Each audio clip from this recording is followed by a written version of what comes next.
noite a todos.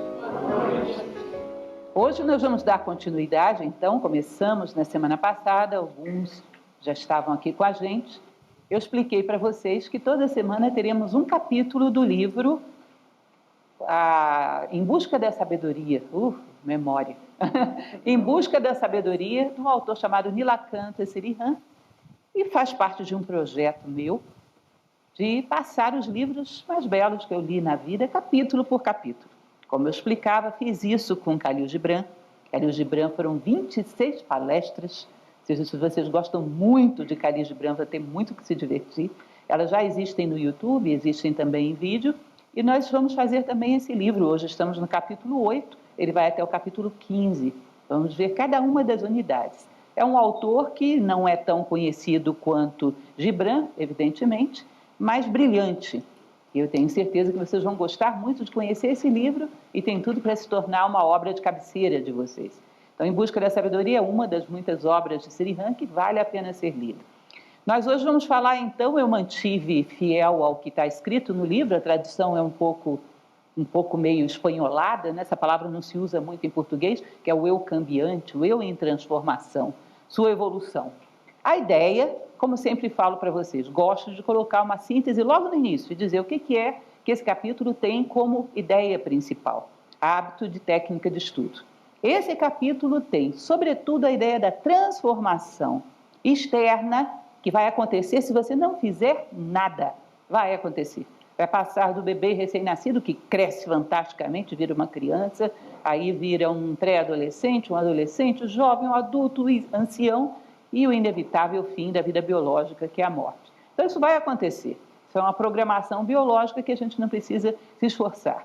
Agora, existe uma outra programação, não física, metafísica, que é a programação da consciência humana, que essa só vai acontecer se você se dispuser a fazê-la, se você se dispuser a construí-la, porque é um ato de vontade. Não é automática, não é dada, não basta passar o tempo.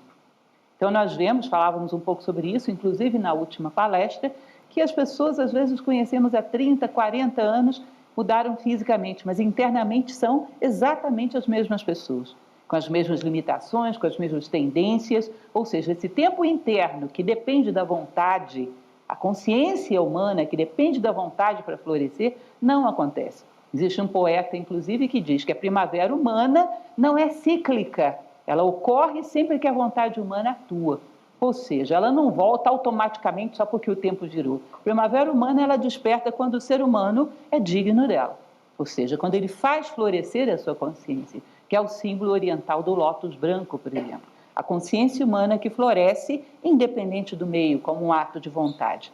Vamos, inclusive, falar um pouco sobre ele hoje, o lótus branco. É um símbolo muito antigo. Então, essa é a ideia de hoje. Nossa, alguma coisa caiu. Caiu mesmo. O eu cambiante, isso me lembrou um episódio muito antigo, de uma palestra sobre Roma, de um famoso palestrante nosso, que falava sobre a ascensão e queda de Roma, e que, de repente, o flipchart, puf, caiu. Os mais antigos talvez lembrem disso. E ele ficou olhando e disse, caiu mesmo. Enfim, hoje, então, vamos falar a respeito da transformação. Ele vai começar falando de duas coisas interessantes, os dois núcleos de geração de elementos psíquicos que a gente tem, que é como se fosse um espelho voltado para o céu ou voltado para a terra. Nós temos uma capacidade de voltar a nossa mente, o nosso potencial, a nossa atenção para a terra. E a partir dessa interface com a terra, desenvolvemos respostas às nossas necessidades materiais. Isso não é mal, isso é uma necessidade, isso é sobrevivência. Mas se só temos essa interface com a Terra, essas respostas às vezes começam a proliferar de uma maneira descontrolada. Inclusive, Srihan fala uma coisa que eu acho muito interessante. Ele diz, não fique procurando, não seja tão curioso para saber qual é o meu defeito principal. Sabe por quê? Porque se você tem um, tem todos em potencial. Basta as circunstâncias favoráveis. Ou seja, eu sou uma pessoa muito colérica, cuida. Porque uma hora pode se tornar violenta, pode se tornar invejosa, pode se tornar tudo, ciumenta. Por quê? Isso significa o espelho virado para baixo e você não tem controle sobre ele. Dependendo da terra onde você gire, ou seja, do esburacado da estrada, pode desenvolver respostas correlatas a essa cólera, porque os vícios são todos parentes, são todos parentes. E a mesma coisa em relação às virtudes. Ele diz, bom, se temos esse espelho voltado para cima, se temos uma capacidade de ver o ideal humano, ver de maneira mais abstrata valores, virtudes, sabedoria, se você tem uma virtude, é provável que tenha todas em potencial. Isso é muito lógico. Vocês conseguem pensar uma pessoa justa que não seja fraterna? Ou fraterna que não seja amorosa? Ou amorosa que não seja honesta? É evidente que todas essas coisas são florações de um único núcleo, voltado para cima, a mente humana voltada para cima, ou voltada para baixo. Aí ele vai dizer, vai repetir bastante sobre isso, né? De algumas virtudes humanas, humildade, simplicidade, pureza e também todos os defeitos humanos. Aliás, Machado de Assis, que é um autor que eu gosto muito, ele falava um pouco sobre isso, sobre essa história dos vícios estarem em potencial no ser humano, dependendo da circunstância, pode surgir qualquer coisa. Então, se você tem um vício, trabalhe com ele. Você já deve ter ouvido aquela famosa frase dele que ele dizia, está errado o ditado que diz que a ocasião faz o ladrão. A ocasião faz o crime, o ladrão já nasce feito. Ou seja, se você não tem muito controle sobre o seu caráter, pode ser que não roube nunca na vida, mas se tem um caráter muito descontrolado e aparecer uma oportunidade muito boa, olha, eu não sei.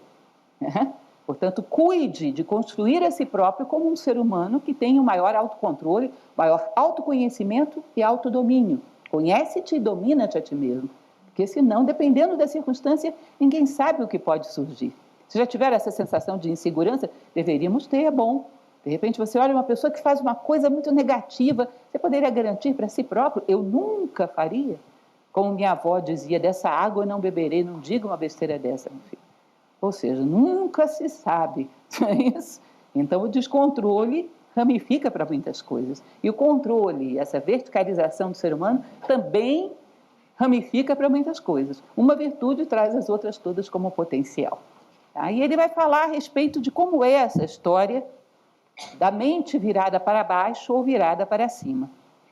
Falávamos também, todo o capítulo dele vamos falar sobre isso, porque ele insiste nisso, nessa demarcação artificial que fizemos de um pequeno conjuntinho de matéria orgânica, temporário, muito passageiro, e nós dissemos, isso sou eu. E limitamos a nossa identidade, podendo ser tudo, quisemos ser só um montinho. Quisemos ser uma pequena superfície de matéria orgânica e queremos tudo para esse pequeno aglomerado, como se isso fosse a coisa mais importante do mundo. Essa alienação que ele chama da autoafirmação ou do egoísmo. O Tibete chama isso de heresia da separatividade. Quando você vê o mundo através desse pequeno eu, que quer tudo, que deseja tudo e que acha que ele nasceu para ser mimado por todos, e que é o centro do universo, ele vai dizer que essa relação entre eu e o objeto vai ser sempre uma relação de desejo, de um eu dominador, autoafirmativo e egoísta. E ele, inclusive, vai dizer adiante que potencialmente conflitivo.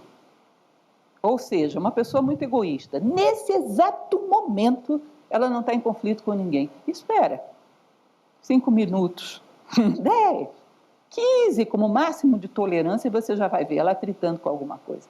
Porque a questão do egoísmo ela é potencialmente atritiva. O egoísta quer que o mundo gire em torno dele. E não há tantos mundos assim para girar em torno de 7 bilhões de seres humanos. Ou seja, logicamente essa posição vai gerar atrito, vai gerar problemas de convivência e vai gerar a consequente infelicidade. Muito cá entre nós. Hoje é o nosso dia da filosofia, esse ano o nosso dia da filosofia, inclusive vai falar sobre isso, convivência. A maior parte dos nossos sofrimentos vem dela. E os problemas dela vêm do egoísmo. Ou seja, é uma linha bem... Não tem como escapar dessa sequência de fatos. Do egoísmo vem problema de convivência, dos problemas de convivência, infelicidade. É aquele inferno, não podemos viver com as pessoas nem sem elas. Nós ficamos sem saber o que fazer, né? Se não suportamos as pessoas, não suportamos a ausência das pessoas. Por quê? Por trás disso tudo está o egoísmo. Então ele vai dizer que essa relação do espelho voltado para baixo é desse pequeno eu com as coisas, sempre eu quero, eu desejo, é meu. Isso me interessa, isso não me interessa, o que eu posso ganhar com isso? E ele rotula o mundo inteiro a partir disso. As coisas têm valor a partir do momento que servem para ele, lhe interessam, fora disso não sei, nem quero saber, e tenho raiva de quem sabe. Aí ele vai falar de uma outra possibilidade, relação coração versus beleza. desejo de relação da mesma natureza que o amor, fluxo da beleza em si. Isso é complicado de entender, ele é meio abstrato. Ele diz o seguinte: a mente, ela é, digamos assim, um operativo técnico. Para quem mexe com computação deve entender isso. Ela atende o desejo do operador. Quando você é egoísta, o teu pequeno eu escraviza a mente. Faz a mente trabalhar o tempo todo para encontrar formas de agradar e mimar esse pequeno eu. Ele diz: se você cala um pouco o egoísmo, você consegue produzir um silêncio, a mente fica sem ter o que fazer, ela vai ficar sem amo? Não, ela vai adquirir um outro amo, porque ela nasceu para servir. Ela vai se virar para cima e vai servir ao fluxo da vida que passa através de você. E o fluxo da vida vai trazer todas as suas ferramentas à tona. Vai usar beleza, vai usar inteligência, vai usar imaginação, vai usar criatividade. Entende? A mente não vai ficar sem dono. Ou ela serve ao céu ou ela serve à terra. Então, quando ela deixa de ficar tiranizada pelo eu egoísta, ela se vira para cima e o fluxo da vida passa por dentro dela e começa a revelar a beleza da vida, revelar o valor intrínseco das coisas, inclusive o teu próprio. Ou seja, através da lente da vida, nós começamos a ver a essência das coisas. Mas isso quando você liberta a grande escravidão, que é a mente servindo uma personalidade egoísta. Ela não vê nada. Ela fica tremendamente bitolada e limitada. De tal maneira que as coisas passam pelo nosso nariz. Quando não são aquilo que a gente gostaria que fosse, nós não vemos. Não é assim? Chega a ser curioso. Todo mundo vê, menos a gente. Onde? Cadê? Não é o que eu quero ver? Não vejo. Então, limitamos muito as nossas potencialidades humanas. Então, o fluxo da beleza passa através do homem, o fluxo da vida, e ele começa a ver em profundidade, realizar os seus potenciais. Ele vai dizer: eu quero isso, sempre ênfase nesse pequeno eu. Eu quero, não quero. Eu falava para vocês na aula passada daquela frase de Tolstói, que ela é muito boa, então serve, tem 1001 utilidades, que ele diz: a quem passe por uma floresta e só veja lenha para sua fogueira. Ótimo, não existe nada na floresta. Se eu tenho uma fogueira para fazer, ou uma lareira, que no Brasil é meio raro, a floresta me interessa. Assim, não existe aquilo. É absolutamente amorfa. Não tem nada que me sirva, que me interesse. Às vezes não vemos as pessoas quando elas não oferecem para nós nenhuma possibilidade de ganho. Não é bela, não é atraente, não é jovem, não é rica, não tem um cargo. Não vejo. Absolutamente invisível. Entrou dentro de uma margem de invisibilidade. E isso é o pequeno eu filtrando as nossas percepções da vida. Não vai ver grande coisa, é evidente. E, em geral, é isso, ficamos ilhados, não vemos grandes coisas. Ele diz, então, que os vícios são uma irradiação desse pequeno eu em potencial conflito com os outros, como já falei para vocês. Eu egoísta é eu atritivo. Não vai ter jeito, é uma questão de tempo, ele está preparado para a guerra. Ele é potencialmente um causador de desarmonia.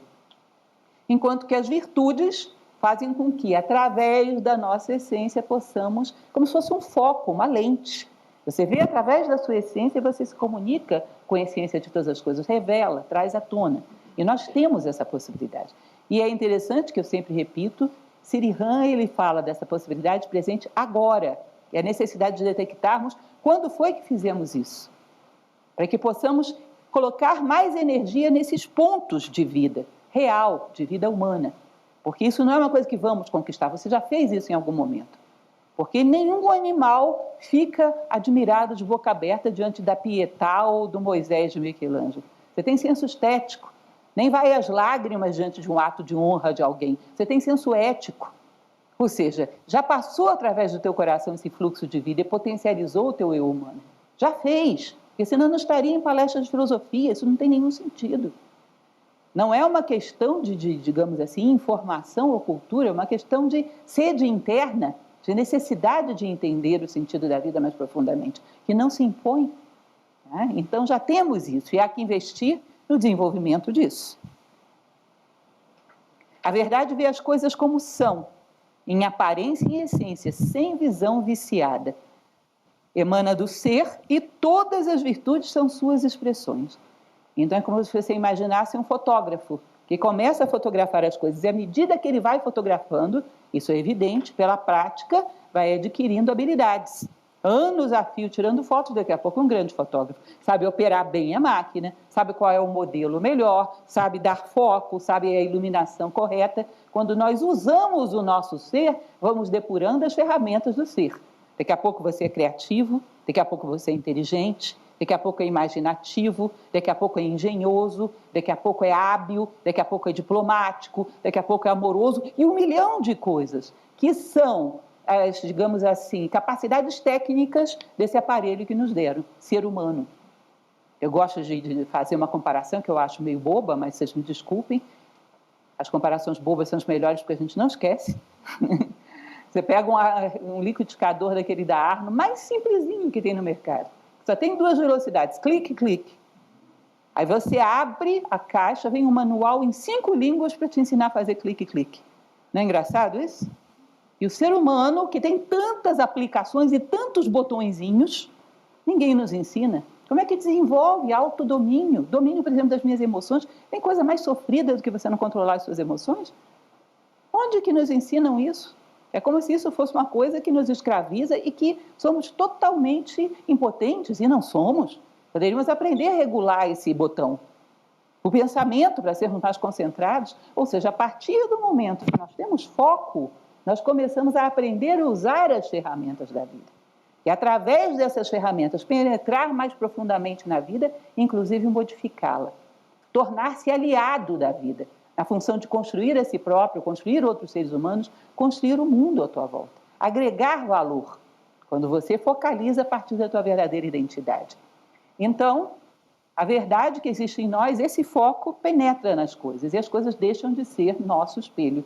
Acho muito curioso como, por exemplo, a opinião que a gente tem de determinadas coisas ao longo da vida muda, não porque a gente tenha refletido sobre elas, muitas vezes, a maior parte dos casos, muda porque a gente mudou de gosto, mudou a moda. Então, às vezes, olhando para a mesma coisa, eu penso coisas diferentes e nenhuma delas é verdadeira. Perceberam isso? Ou seja, eu olho pela lente da moda, da inércia, do coletivo. As pessoas têm tanto medo de clonagem, eu acho que muitas vezes já estamos clonados. Na nossa essência mais profunda, que é a reflexão, a profundidade, a capacidade de avaliar o mundo. Ou seja, as coisas ficam mudando conforme a cor da moda, a lente que nos dão para vermos através dela, e nunca através da nossa própria visão. Ele vai falar, ele dá esse exemplo do céu com nuvens, lembrem, estamos falando do tema da transformação humana. Ele diz que as nossas projeções mentais, vindas do apego à sensação, traz uma tensão febril e impede paz. E aí ele compara essas projeções mentais a nuvens pesadas, que nunca deixam que a gente veja um céu límpido. A gente não vê os mistérios da vida, não vê as estrelas, sempre tem esse céu pesado. Ele disse que esse céu pesado de projeções mentais, que são traumas, são preconceitos, são inércias mentais de não querer pensar diferente, é mais prático pensar como todo mundo, nunca achem que a pior preguiça é a física, ela é só consequência, a pior preguiça é a mental. A inércia, eu achar que é simplesmente rodar o software vida e está bom. Ou seja, isso vai gerando um monte de projeções mentais que chegam a um determinado momento, você não tem possibilidade de mudança nenhuma mais. Não tem possibilidade de crescimento, está preso, está cravado, não tem mais visão nenhuma, não tem expansão de mente, não vê mais o céu. E é interessante que ele vai dizer, isso traz uma tensão febril e impede paz. Se vocês forem ler Sirihan, que eu estou apostando todas as minhas figurinhas que vão, toda vez que ele, olha que são boas figurinhas, toda vez que ele falar de paz, ele está falando de felicidade. Porque para ele paz é felicidade humana. Um estado de serenidade onde você tem domínio sobre si mesmo e domínio sobre as circunstâncias. Centro, equilíbrio. Fala-se dos sábios como seres que sabem onde estão pisando. Tem verticalidade, tem centro, porque estão comandando o seu mundo a partir de si mesmos. Então ele diz que nós vivemos num estado tão febril que não temos um momento de paz nem dormindo, que a febre dos nossos desejos não nos deixa um minuto. Ele diz, ninguém está se achando febril, né? Não, ninguém está percebendo nada, nada, temperatura normal, CNTP, condições normais de temperatura e pressão. Porém, sabe por que você não percebe? Porque ela não passa, então não tem contraste, não gera consciência. A consciência nasce do contraste. Você nunca fica sem febre. É uma febre atrás da outra. Cessa um desejo, entra outro, cessa um desejo, entra outro. Inclusive porque se não aparecer nenhum, você sofre um vazio interior, então você tem necessidade de procurar outra coisa para se distrair. Eu fiz algum tempo atrás um curso baseado num livro de um autor moderno também, Steven Pressfield, que se chama Como Superar Seus Limites Internos. Ele fala de certos grupos familiares que têm um complô silencioso em relação a isso. Eles estão sempre aprontando alguma encrenca para todo o grupo pensar naquilo.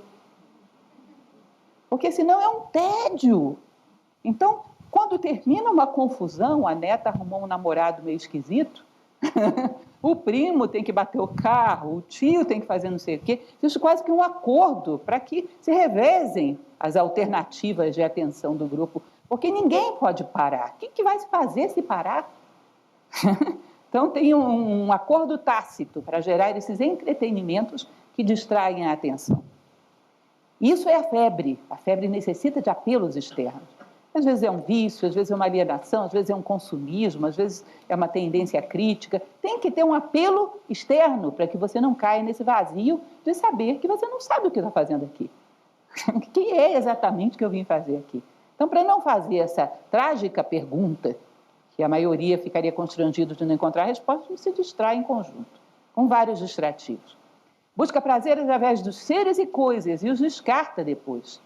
Quando ele fala sobre o amor, é bem interessante, ele tem um capítulo, na semana passada falou um pouco, mais para frente voltará a falar, ele fala bastante a respeito disso, do quanto a gente está longe de um legítimo amor, porque quando está muito focado no pequeno eu, não ama nem o pequeno eu. Não sei se vocês entendem isso, que uma pessoa muito egoísta, que quer tudo para si, ela em geral, do ponto de vista de saúde física, saúde psicológica, saúde espiritual, ela é bem menos saudável do que uma pessoa altruísta, que trata o seu eu físico com justiça, lhe dá o necessário, trata o seu eu psíquico com justiça, é severo para que ele equilibre, trata o seu eu espiritual com justiça, lhe dá os valores que ele necessita, porque o eu espiritual também se alimenta. Então, o egoísta não ama nem a si próprio. Platão falava bastante sobre isso, baseado no... Essa é uma longa história, recomendo a palestra Amor Platônico. Ele vai falar que esse amor próprio, que nos faz termos coragem para enfrentar as dificuldades, é o ponto de partida. O egoísmo, quando é muito, nem esse tem. É uma necessidade de desfrutar as coisas de uma maneira tão imoderada que, às vezes, é ruim até para o próprio pequeno eu. O amor começa quando você olha para fora. Como pode amar alguma coisa que você não vê? E se as coisas são todas espelhos teus, você não está vendo nada, como amá-las. Então, você é um usuário da vida. E nós temos isso implícito dentro do nosso vocabulário, dentro do nosso comportamento, tudo o tempo todo perguntando como isso pode, o que isso pode me gerar de ganho, o que eu posso ganhar com isso? O que fulano foi feito para mim? Vocês já ouviram essa frase romântica? Não, fulano foi feito para ele mesmo. Ele não foi feito para você, você não é tão relevante assim, meu caro. A meta da economia, sabendo usar, não vai faltar, ou seja, tudo para o meu uso, para a minha importância, para o meu mundo, eu. Não existe amor possível dentro de um foco como esse. Entendam? Às vezes nem amor próprio é legítimo nessas circunstâncias. Então, usa-se as coisas e depois se descarta. E realmente, se nós formos analisar os três mundos, que tentação de falar de Platão. Os três mundos e os três amores que fala Platão quando trata das almas gêmeas, vocês vão ver que a gente está no amor nível chocolate. Saboreia e joga a embalagem fora. Não chegamos nem ao amor psíquico, que dirá o amor espiritual, que é a união dos três mundos que constitui as almas gêmeas. Tá? Então vira a cultura do descartável, porque eu saboreio e já não tem mais sentido para mim. Enjoo o paladar. Mesmo os chocólatras que tem por aí, eu não conheço nenhum particularmente, mas... eu acho que aqui também não tem nenhum, isso é um vício terrível. Mas, enfim, mesmo um chocolatra, se você dá para ele hoje chocolate, amanhã chocolate, depois amanhã chocolate, enjoa o paladar a repetição. Então ele quer variedade. E faz isso com as pessoas também. Faz isso com tudo na vida. Ele quer variedade. Porque como ele não muda, as coisas têm que mudar do lado de fora. As nuvens vêm do solo, de uma maneira tal que a maioria nem acredita em céu límpido.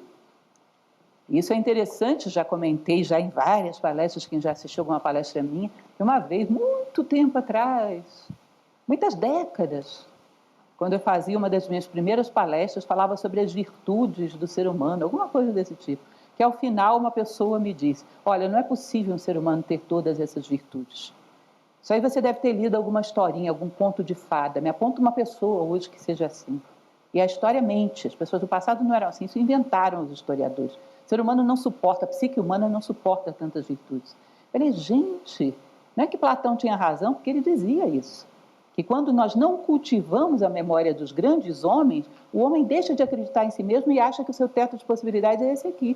Se alguém tenta ir além, é criticado, inclusive. Você é vaidoso. Se quer ser melhor do que isso, você já está bom demais. O que é isso? Que pretensão está muito bom do jeito que está. Ou seja, fica com um teto de possibilidades muito baixo quando não se cultiva a memória de grandes homens. Ele falava da memória do herói, quanto isso é importante. E o herói não é aquele que reconstruiu o mundo. Às vezes, um ser humano que supera os limites da média já seria suficiente para ser um herói. E deveria ser cultivada essa memória. Então, a gente deixa de acreditar que existe algo acima das nuvens. Existe possibilidade de uma generosidade legítima. Eu já vi gente dizer que não.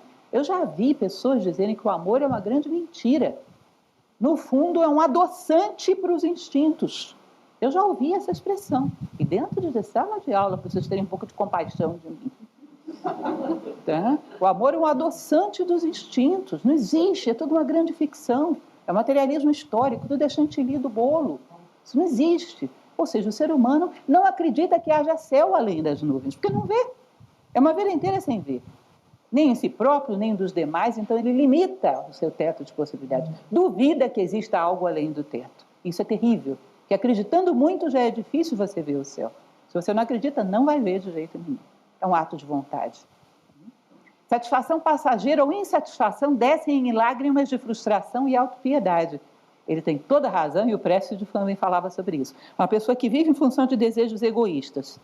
Se ela não alcança, vai ficar triste, vai ter lágrimas de autopiedade. E se ela alcança? Também, só que com um pouquinho mais de tempo.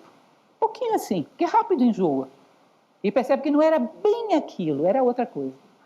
Aí começa a ser manipulado para obter essa outra coisa. Obtém, não era esse modelo.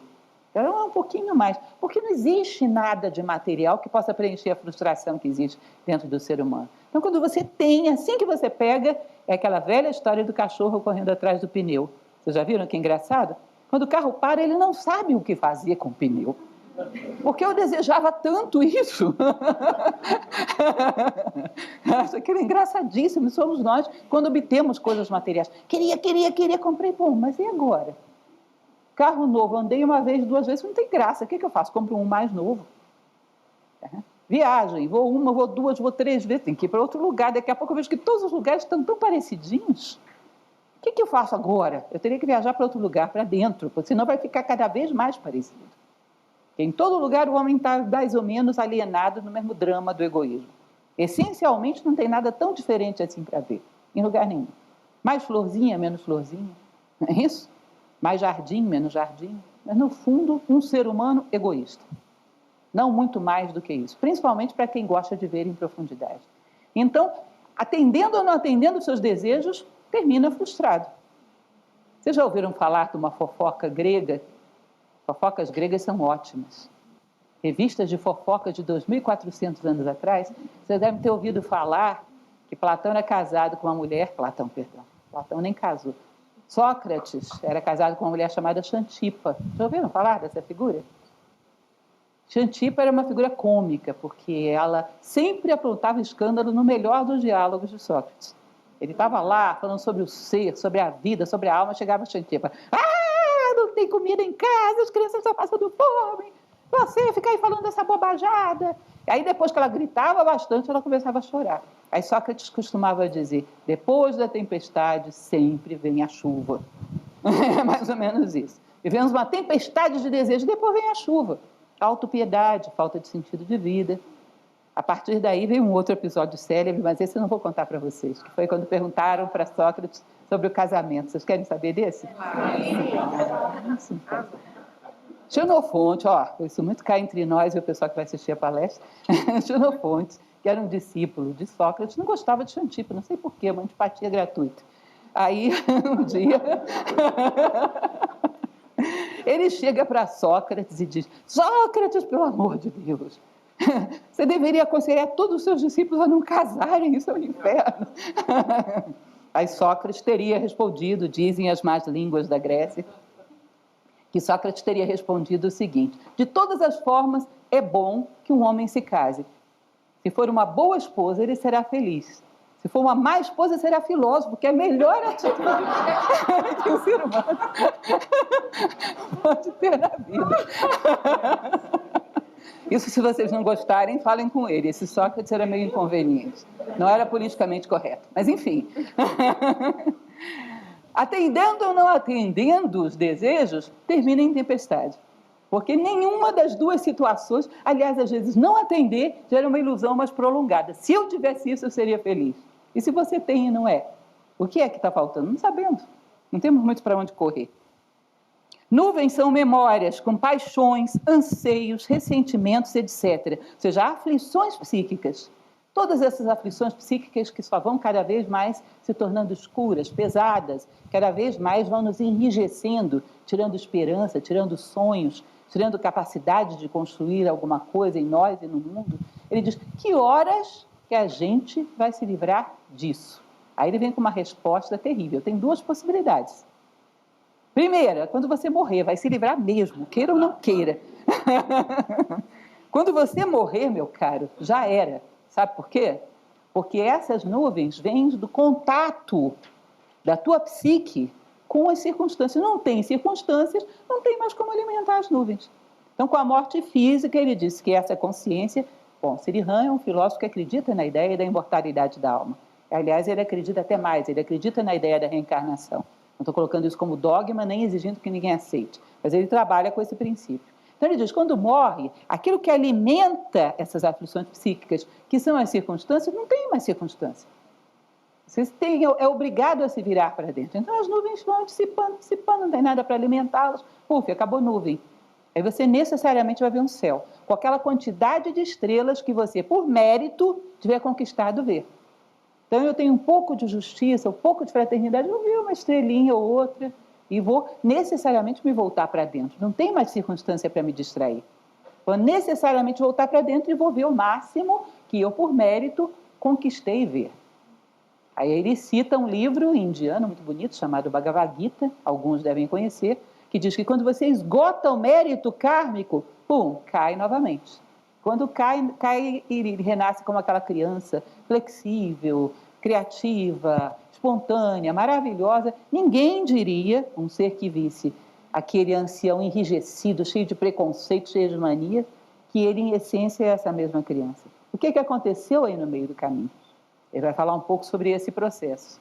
Então, vemos as estrelas mais próximas até que as sementes de ignorância nos puxem para baixo, ou seja, esgotou o mérito kármico. O ancião desgastado torna-se uma criança inocente, é o reverso do tempo. Por quê? Porque a vida, o tempo que opera na vida física, não rejuvenesce, ele enrijece. Agora, o tempo que se transpassa nessa dimensão diferente que é a morte, ele regenera, ele rejuvenesce, ele faz o contrário. Nós vamos criando uma carcaça enrijecida que vai aprisionando a alma lá dentro, de tal maneira que ela não tem chance nenhuma de se manifestar no mundo. Como se eu colocasse uma luva de aço. Minha mão não tem nenhuma chance de fazer nenhum movimento com aquela luva rígida. A alma fica prisioneira dentro dessa personalidade que vai enrijecendo. E aí a morte vai, arranca essa luva, a alma fica flexível. Aí ela entra novamente no mundo e começa a construir uma outra luva. Passado algum tempo já está rígida de novo. Aí ele diz, esse processo de regeneração que a morte faz, ele é do mesmo nível de grandeza que o processo de desgaste que a vida física faz. Ou seja, de uma vida para outra, você muda tanto quanto numa vida da infância até a velhice. É um processo de igual magnitude, só que é o reverso. Mas a gente não percebe, porque vai acontecendo devagarinho. Um dia, outro dia, uma semana não faz diferença nenhuma, faz. Se nós vivêssemos 1 milhão de anos, uma semana não faria diferença, mas para quem vive 80, 90 faz. Vai passando, mais um mês, mais um ano, vai perdendo a flexibilidade, vai perdendo a criatividade, vai perdendo o foco, vai perdendo o discernimento, vai ficando enrijecido, vai repetindo os mesmos procedimentos mecanicamente. Quando você vê, praticamente perdeu, aprisionou a sua alma, perdeu a possibilidade de expressão da alma. Aí a morte vem e diz, não, coitado, deixa eu fazer algo por esse cidadão. Arranca essa luva. E você renasce, é aquela criança, inocente, pura, flexível, e diz, quem acreditaria que é o mesmo ser? Só tem uma possibilidade, que é o que ele vai falar, disso acontecer. Sabe por quê? Porque A alma dentro de você não foi afetada pela rigidez da embalagem. Se ela tivesse sido, eu não tinha como nascer como nova. Percebe? A alma é incorruptível. Ela não é afetada pela deterioração da embalagem. Senão ela não teria como surgir novamente com tanta energia e com tanto vigor. Se ela ressurge é porque ela não foi tocada pelo processo de envelhecimento. Ela não foi tocada pelo processo de rigidez que a vida provocou. Mas aí ele diz, bom, tá bom, talvez eu tenha convencido vocês de que a morte é até uma coisa boa, que regenera o ser humano. Mas diante de uma humanidade tão enrijecida, tão cheia de preconceitos, tão cheia de alienação, o que a gente faz? Mata todo mundo? Não dá.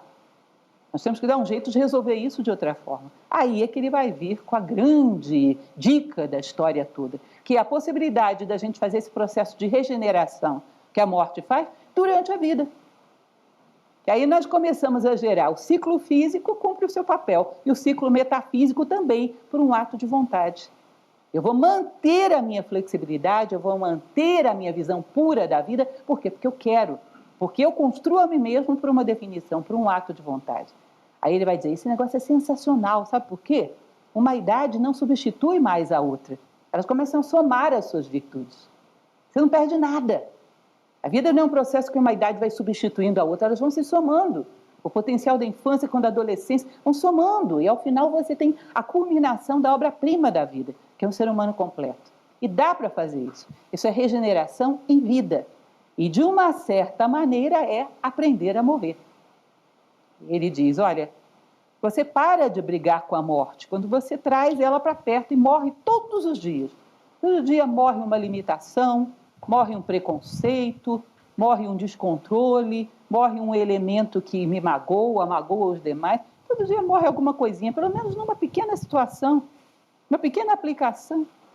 Nós tínhamos um professor que trouxe o Nova Acrópole para o Brasil, hoje já é falecido. Ele falava que essa briga contra os nossos defeitos é como brigar contra um gigante. E gigante, você não pode chegar para ele e dizer, eu vou acabar com você hoje, o que ele vai fazer assim com você? Você vai sair rolando. Ele diz, mas todo dia eu vou arrancar um fio de cabelo do gigante, um fio do bigode, um fio da barba. Ou seja, eu não vou dormir enquanto não arrancar um fio. Ele vai estar um pouco menos barbado amanhã. Perseverança e constância, não desisto nunca. Mas todo dia trava uma pequena batalha. Todo dia uma pequena morte. Ou seja, a grande morte não te assusta mais. Você é íntimo dela. Trouxe ela para dentro da vida.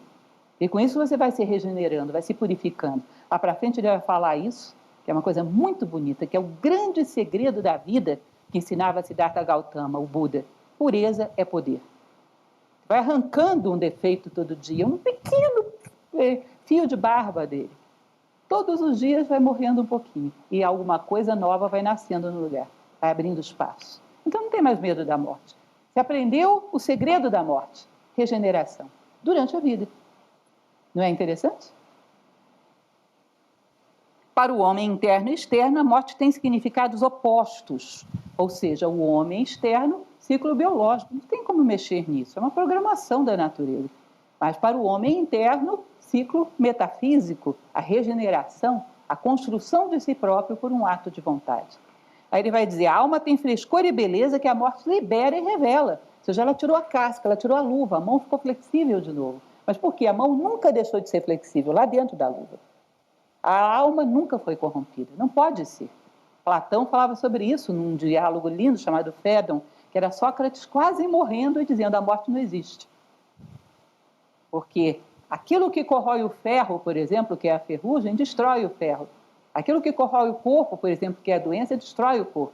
Mas as doenças da alma, que são os vícios, não destroem a alma. Portanto, se ela não é destruída pelos seus defeitos, não pode ser destruída por nada. Isso há 3 horas de tomar cicuta, ele chegando a essa conclusão. Ou seja, esse frescor que existe dentro de nós, a morte não tira, muito pelo contrário, ela revela. E nós podemos fazer isso em vida. A alma não se deteriora, só a mente e o corpo fazem. Uma mente corrupta e doentia afasta-se da alma, duvida da sua existência. Eu já comentei em várias palestras também, e todo mundo no final vem me perguntar por que eu estava lendo esse livro numa livraria, portanto vocês não me perguntem isso, porque não existe resposta para essa pergunta. Eu estava numa livraria e por acaso, sei lá por que eu comecei a folhear o diário da Marilyn Monroe. Não perguntem, não tenho explicação. sei lá, me deu curiosidade. Lá pelas tantas, tinha uma passagem que ela dizia assim, as pessoas dizem que me adoram, mas as pessoas não podem me adorar, porque elas nem me conhecem, elas não sabem quem eu sou. Conhecem uma imagem, elas não sabem quem eu sou. Aliás, nem eu me conheço. Eu não sei o que eu sou. Eu achei aquilo tão dolorido e ao mesmo tempo tão forte. E gerou em mim uma percepção de que nós não podemos nunca julgar um ser humano. O ser humano é um mistério. Eu fiquei imaginando, nós somos voluntários, vamos para a rua distribuir os folhetinhos de Nova Acrópole. Será que eu entregaria um folhetinho para Marilyn Monroe? Será que eu acharia que ela estava interessada nesse tipo de atividade? Preconceito, estava, necessitava, sentia saudade de si mesma, sentia esse vazio de não saber quem ela era. É exatamente essa ideia. Às vezes achamos que não existe nada dentro de nós, que só somos uma capa, que só somos uma máscara. Aliás, o mito da máscara é um dos mais antigos da mitologia clássica. Há um rosto por trás da máscara? Será? Qual é ele? A alma humana geralmente não tem atuado na vida dos homens. Especulam sobre ela, mas não a conhecem. Então nos tornamos estranhos para nós mesmos, como dizia a nossa amiga Marilyn Monroe. Encontrar esse eu mesmo demanda uma mente quieta que renuncia a finalidades e preocupações pessoais. Mente quieta. Falei para vocês, quando o egoísmo para de tagarelar, que em geral ele não para um minuto, o de você está parado nesse exato momento? Eu quero subir depois lá e ver se tem pão de queijo. O pão de queijo aqui da Nova Acrópole é muito bom. Não, eu quero não sei o quê, eu quero lavar o carro, eu quero isso, não sei o quê, eu quero descansar, botar as pernas para cima, eu quero ver tal coisa na televisão. Não para de querer. Um minuto, não produz um minuto de silêncio. Aqueles que são capazes de produzir um certo silêncio e perceber a si próprios, travar um diálogo consigo mesmos, esses são raros. Ele diz que quando essa mente quieta renuncia a finalidades e preocupações pessoais, gera uma pessoa excepcional, como um lírio em uma lagoa. Aí vocês vão dizer, isso não é lírio, isso é lótus. É, porque, em primeiro lugar, eu não achei lírio. Em segundo lugar, o lótus.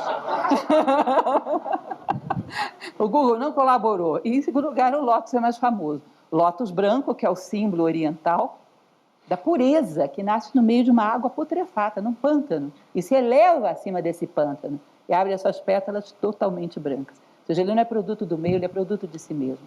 Capacidade de ser produto de si mesmo, um negócio fantástico, e o ser humano pode fazer isso. Aquela pessoa que a gente ouve de vez em quando falar, eu não sou uma pessoa muito equilibrada, mas olha só, no mundo ninguém é. Está vendo muita gente equilibrada? Não, então por que eu seria? Sabe o que essa pessoa está querendo te dizer? Que ela só vai ter virtude quando o mundo inteiro for virtuoso. Ou seja, quando acabar a dualidade. Sinto muito, mas não vai acabar. Enquanto existir o equilíbrio, vai existir o desequilíbrio. O claro, o escuro, o macio, o resistente, ela vai ter que ser capaz de optar por qual polo ela quer e ter um ato de vontade para se definir por esse polo. Vejam bem, ainda que a gente conversasse com a divindade e dissesse, quebra o galho desse rapaz, acaba com a dualidade, e ele fizesse esse grande favor, acabou a dualidade, ficou todo mundo equilibrado. Esse cidadão ficou equilibrado, que maravilha. Tem algum mérito? Ele é uma esponja, você mergulhou dentro de um balde de tinta vermelha, ele é vermelho. Espreme bem, bota no balde de tinta azul, ele é azul. Ele é o que o meio determina. Criou a dualidade de novo, ele vai ficar oscilando loucamente de novo, ele não tem capacidade de escolher o seu futuro. É um escravo das circunstâncias. Então, essa capacidade de ser produto de si mesmo, de brotar de dentro para fora, de ter uma essência desperta, através do qual você vê a essência do mundo à tua volta, uma comunicação de essência para essência, ele diz, são homens excepcionais. Começam a descobrir a língua da vida, que é símbolo, começam a ver através das aparências. Infelizmente, ainda é uma minoria. Aí ele vai falar a respeito desse processo dentro da vida humana, como é que a vida humana foi feita para gerar esse ser excepcional. Se a gente seguir o script. Mas o script não veio dentro da caixa, não veio. Nós não somos um liquidificador da arma. Nós temos que descobrir esse script nós mesmos. Nós não estamos numa época histórica que dê muito valor à filosofia, ao metafísico, ao espiritual. Temos que descobrir o script, temos que encontrá-lo dentro de nós mesmos. Então ele diz que qualquer idade pode e deve ser bela. Qualquer idade vai nos levar, vai nos trazer uma peça para a construção desse ser excepcional. Então podemos reter a inocência da criança, aquela pureza, aquela sinceridade, aquela capacidade limpa de lidar com as coisas e ver as coisas. Podemos reter isso, Podemos reter o espírito do jovem, a garra, a força, a capacidade de beber da poesia da vida, aquele encanto pela vida, pelos mistérios da vida, o espírito de aventura. Dá para reter isso, dá para reter o equilíbrio e a lucidez do adulto e a capacidade simbólica e metafísica do idoso, que vem através das coisas. Atravessa a aparência e pega o coração das coisas. Aprendeu a língua da vida, que é símbolo. Você soma tudo isso num ser humano, já imaginou? Tudo isso sem perder nada, acrescentando, acrescentando, acrescentando. Como num processo pedagógico, onde todos os ensinamentos deveriam se somar e não se substituir. Você é um ser humano excepcional, puro como uma criança, forte como um jovem, equilibrado como um adulto e espiritual como um idoso. Tudo junto, num ser só. Ele disse que é o espetáculo mais belo do mundo. Mas passa pouco esse espetáculo, é raro de haver apresentações, né? Mas é o espetáculo mais belo do mundo. Então, ele diz, bom, o que fizeram com as idades do nosso tempo histórico? Ele fala muito particularmente da juventude. A juventude hoje é muito diferente dessa juventude que a gente gostaria de atesourar. Ao invés de o ápice de energia física, deveria ser aproveitado para o homem arrancar, disparar em direção aos seus sonhos. Mas essa juventude está tão contaminada por egoísmo, vaidade, autoafirmação, que ela despreza o antigo, ela despreza o velho, mas ela é velha. Ela quer reinventar a roda. A juventude atual tem uma reação cega à velha ordem das coisas. Quer construir o novo sem ser novo. Não quer mudar as coisas simplesmente para se autoafirmar. Não tem coisa mais velha no mundo do que egoísmo e vaidade. Se você quer renovar, legal, brigue com esses dois. Porque senão você está fazendo a mesma coisa, só mudou a embalagem. Então, quer renovar, brigue com esses dois. Isso é uma boa briga. Não existe nada mais subversivo do que subverter a mecanicidade egoísta da humanidade. Nada mais contra a corrente. Se não quer rejeitar o velho, você é velho. É simplesmente uma embalagem com um coloridinho diferente. Ele diz desse roubar, desse esvaziar do sentido das idades da vida. E a juventude, que é o ápice da energia física, hoje ela é associada a quê? Preguiça. Não é uma coisa curiosa isso? Curioso que no momento que você tem mais energia, você menos a utilize. E essa rigidez que impede que ela renove a si próprio e ao mundo. O jovem deveria somar modéstia, afeição, capacidade de sentimentos profundos, disposição para aprender, ou seja, querer saber o que está por trás das aparências, ter coragem de pensar por si só. Por que isso? Não, é a tribo. Todo mundo pensa assim, vou pensar também para ser aceito. Não tem por que ser carente tão jovem. Já está tão carente assim, está na hora de dar e não de receber. Ou seja, afeição profunda, disposição para aprender. Vocês vão ver que nos diálogos platônicos, Sócrates adorava dialogar com os jovens. Olha como são puros, como são limpos, como não estão contaminados por preconceitos, como querem saber. Hoje ele já não diria isso, talvez. Há algum tempo atrás, um mês atrás, eu via no jornal uma reportagem trágica, como muitas que a gente vê, de duas jovens de Brasília que morreram, uma com 14, outra com 13 anos. Nenhuma das duas frequentava mais escola, nenhuma das duas queria saber de saber nada, estavam totalmente entregues aqui, instintos. Promiscuidade, drogas, eu penso que é a coisa mais velha do mundo, até os bichos sabem fazer isso. Totalmente entregues a instintos. Olha, tem uma ameba, isso não é nada novo. Tá? Dentro da cadeia de vida está lá atrás. Ou seja, um jovem de 13, 14 anos que não tem mais interesse pelo conhecimento, pela descoberta, por se aprofundar nas coisas, como pode isso? Qual a perspectiva a partir daí? Então, essa curiosidade vital, esse atrevimento de querer roubar a essência das coisas. Sócrates adorava dialogar com esses jovens. Pensamento vivo, respeito e amor à ordem, tudo isso somado à energia da juventude. O jovem percebe que a ordem produz a criatividade, produz a inteligência, faz as coisas funcionarem. Ele pode expandir a ordem, não aboli-la e viver no caos. Ele quer saber ordenar de uma maneira mais perfeita e não viver no meio da falta de ordem, da falta de inteligência. Ele quer expandir as possibilidades do universo e não aniquilá-lo. Ele diz, bom, isso seria a verdadeira juventude? Uma força fora do comum. E ele diz, você acredita nisso? Não. Então não vai construir. Porque tudo é uma obra de imaginação. O ser humano será aquilo que o ser humano acreditar que pode ser. As coisas nascem no plano das ideias e depois se concretizam. A coisa mais linda do mundo que tem é uma passagem de um livro chamado A República, de Platão, onde descreve uma cidade perfeita para os seus discípulos. Aí ele diz, você entendeu essa cidade? Entendi. Você acha que isso é plausível? Eu acho, mas não existe em lugar nenhum do mundo, Sócrates. Não existe não, mas existe no plano das ideias. Se você entendeu e viu que isso é plausível, desde já, sinta-se cidadão dessa cidade. E só as suas leis você deve respeitar. Entende? Uma cidade humana, ideal, virtuosa, eu sou cidadão dela agora. E um dia ela vai existir o quê? Por quê? Porque ela já tem cidadãos. Então um dia ela vai existir. As coisas nascem no plano das ideias, depois concretizam aqui. Não acredito que os jovens possam ser assim. Não vão ser. Não acredito que a vida humana possa ser assim. Não vai ser. Tudo nasce no plano das ideias e depois se concretiza. Essa é a teoria das ideias platônica que Sirihan aqui faz eco. Tal vida é o fenômeno mais belo de se ver, de fato. É um espetáculo, a vida humana. Complexo, nenhuma outra vida traz tantos elementos em jogo. Inteligência, criatividade, amor, compaixão, muitos elementos, percepção da unidade. É um espetáculo, a vida humana completa, do jeito que tem que ser. Quando cumpre o seu script metafísico e não só o físico. Quando vive, não apenas sobrevive. Velhice deve ser como poente, inocência, ardor, capacidade de aprender e realizar como antes, ou seja, tudo da infância, da adolescência, da juventude, somado à suavidade, maturidade e paz. Capacidade de mergulhar e transcender.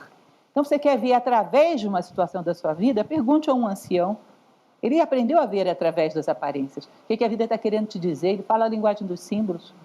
Quer ver através de uma atitude de uma pessoa? Pergunte a um ancião. Ancião não era pejorativo. A instituição política, uma das mais antigas do mundo, que era o Senado, vem de 100 mil. Isso era um sinal de... era mérito. Era um homem que tinha tesourado o segredo da vida, portanto, podia transmitir. Você quer saber o que a vida está querendo te dizer? O ancião fala a língua da vida. Pergunta para ele.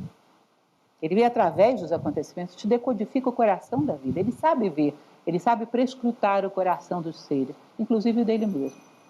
Então tem um serviço fantástico para prestar para a sociedade. Capacidade de mergulhar e transcender.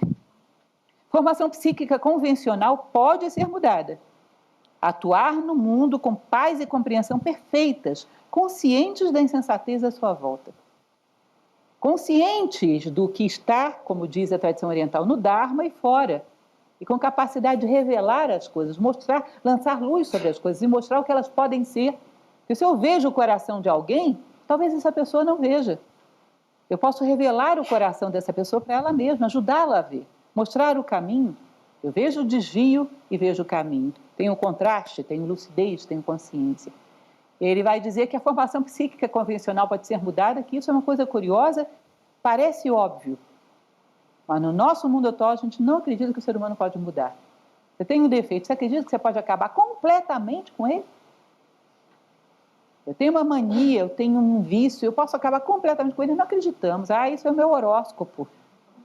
O chinês, o ocidental, é o meu temperamento, é não sei o quê. Aliás, eu não tenho nada contra essas tradições, acho até muito bonitas. Mas a partir do momento que o homem começa a se acomodar aos seus defeitos e botar a culpa nelas, eu já não gosto. As tradições antigas dizem que sobre o homem os astros inclinam, mas não determinam. Todo o teu inferno zodiacal está apontando para cá, você vai para lá. Por quê? Porque você é um ser humano. Eu contava para vocês na semana passada do nosso fundador, professor Jorge Angeli Braga, que ele dizia que a diferença entre um tronco de madeira e uma barca feita da mesma madeira é que essa segunda tem remos e pode navegar contra a corrente. Então, cuidado para não começarmos a achar que somos condicionados para essas coisas, porque isso nada mais é do que uma desculpa para não mudarmos. Meu pai, minha mãe, vizinho, tudo freudiano, né? A culpa de todo mundo. Então, eu estou aqui, coitado. Da próxima vez pode ser que dê mais certo, mas dessa não deu. Ou seja, essa transferência da responsabilidade para Deus e todo mundo, que nós temos o hábito de fazer, isso nos diverte muito, como dizia Carlos Drummond de Andrade. O hábito de sofrer que tanto me diverte. Nós podemos mudar. Isso é possível. Aí sim, já estamos finalizando, ele coloca essa frase simples demais do Buda. Deixai de fazer o mal, aprendei a fazer o bem, limpai o vosso próprio coração. Esse é o ensinamento dos Budas. Simplesmente limpai o vosso próprio coração e deixe que a vida passe e faz o serviço. Mantenha o canal desobstruído. Tem um poema de Rumi, não sei se vocês gostam de poesia, eu gosto bastante, o poema de Rumi que ele diz, não busque o amor, busque romper dentro de si as barreiras que impedem que o amor flua. Pureza é poder. A partir do momento que você se preocupa em desobstruir as barreiras para que a vida flua, ela faz o seu serviço. Só não atrapalha. Só não atrapalha. É uma coisa curiosa, quando a gente começou a fazer, muitos anos atrás, os primeiros professores de Nova Acrópole no Brasil, a gente começou a treinar para dar aulas, eu percebi que eu não precisava adquirir muita técnica, que a mensagem era muito forte, eu só tinha que não atrapalhar com a minha vaidade, com o meu egoísmo, com a minha necessidade de que todo mundo pensasse que eu era boa. Se eu não atrapalhasse, a mensagem fazia o que tinha que fazer por ela mesma. A mensagem era muito boa, eu só tinha que sair da frente. Isso é uma descoberta sensacional, nunca mais tive problema. Só não atrapalhar, só desobstruir o caminho, palavra difícil. E por fim, para terminarmos, purificação, simplicidade em vida, céu sem nuvens, sereno e simples. Sem isso, a vida é casca, aparência, sem nada de real. Vivemos numa bolha, nem tocamos a realidade, flutuamos sobre a vida, não tocamos uns aos outros, não vemos o que as coisas são, nem temos curiosidade, e não vemos a nós mesmos. Uma vida simples, pura e profunda, onde não atrapalhamos o fluxo da grande vida. Só isso. E nós podemos alcançar isso aproveitando a energia que cada fase da vida nos dá. Podemos nos regenerar, podemos gerar uma primavera humana. E essa não é fruto do tempo cronológico, essa é fruto da vontade. Acontece na hora que a gente quiser. Pode acontecer todos os dias. Aprender a morrer um pouco todos os dias, para renascer. E aí não tem por que ter medo da morte, ela se torna a tua companheira de viagem.